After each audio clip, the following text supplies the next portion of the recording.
Chasing history here at SIlva Lanes as Cortez Schenck is looking to win his 62nd title and get one behind Kyle King for our all-time record. He's in real good shape to do so here as the higher seeded bowler playing Rising Tide today. It's a total pinfall event.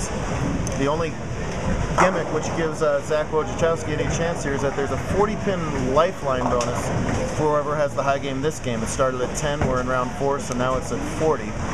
Zach is trailing Cortez in total pins by 98 pins, so he's got to win this match by 59 pins in order to catch and pass Tez. Anything less and Tez will be a 62-time champ. Both bowlers started with a double and then Tez went 4 through the face.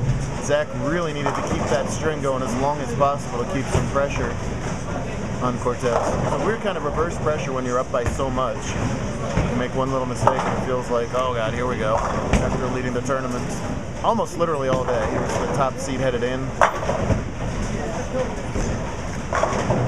A lot of bowlers like this. You don't have the problem in a step ladder when you can lead a tournament by 1,000 pins and then just lose that one game. Here, yeah, you might lose that one game, but you've got to lose it by a significant amount if you're ahead by as much as he is.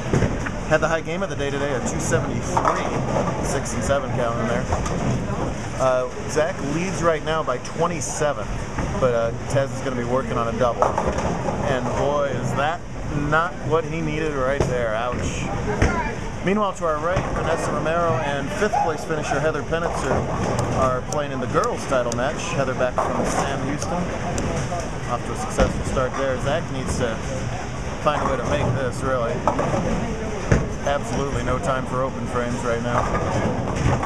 Not going to happen. Cortez almost won last weekend up in Seattle bowling the Pac Northwest doubles. Of course, most weeks he almost wins, or does win.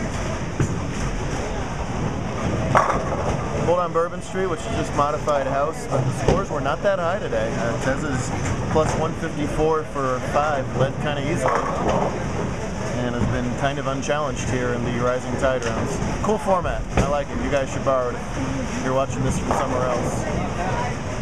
We start with the semifinalists with the low total being eliminated in round 1, the low 2 totals in round 2, the low 3 totals in round 3, so on and so forth until they're all gone. Well, let's do worst case scenario for Cortez here. Zach can max out for 224, 254 still. Tez would open off the sheet. Good luck that happening. For 66, 180, which would be 70 pins. So just a little more work to do. 310s, of course, never easy, but he does miss it. So one last little glimmer of hope here for Wojo.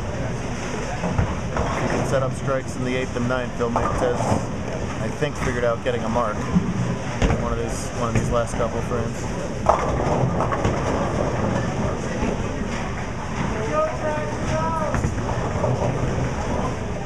Good shot there.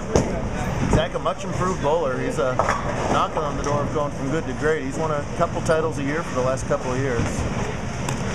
Really likes that outside line. That's definitely his A game.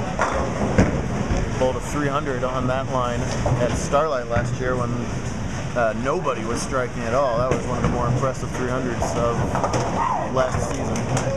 You can't win without this strike and help. This is like when you need 10 teams to win or lose to get into the NFL playoffs at 8 and 8. That's basically what he's looking at right here.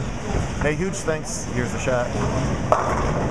Oh, can't get the 9 to trip and put a 62nd notch in that belt. Huge thanks to SIlva, I was going to say, for hosting us on a Saturday night in this winter. That's very, very generous of them. Couldn't do it without them. That might have something to do with how they got the invitational.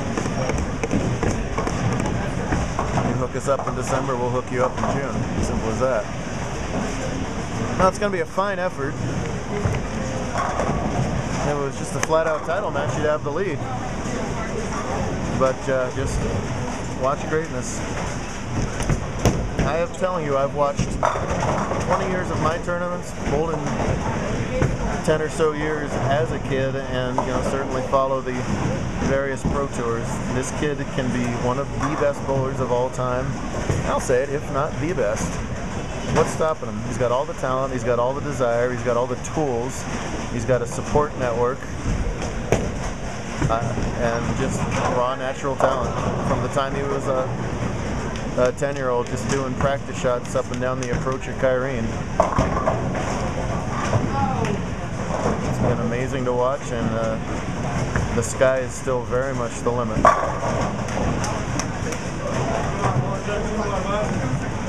Well, the only question is who will win this game straight up scratch. Disappointment all over Zach's face, obviously. Well, it might be Tez now. Thank you very much. I see. Thank you. Handicap bowlers still have 14 players left, but that's going to go... sorry, they have 11 players left, and that's going to go from 7 to 2 in the next 2 rounds, so... Very, very quickly. Well, Tez needs 9 to make Zach double for the inconsequential match play win. Pretty darn good, kids.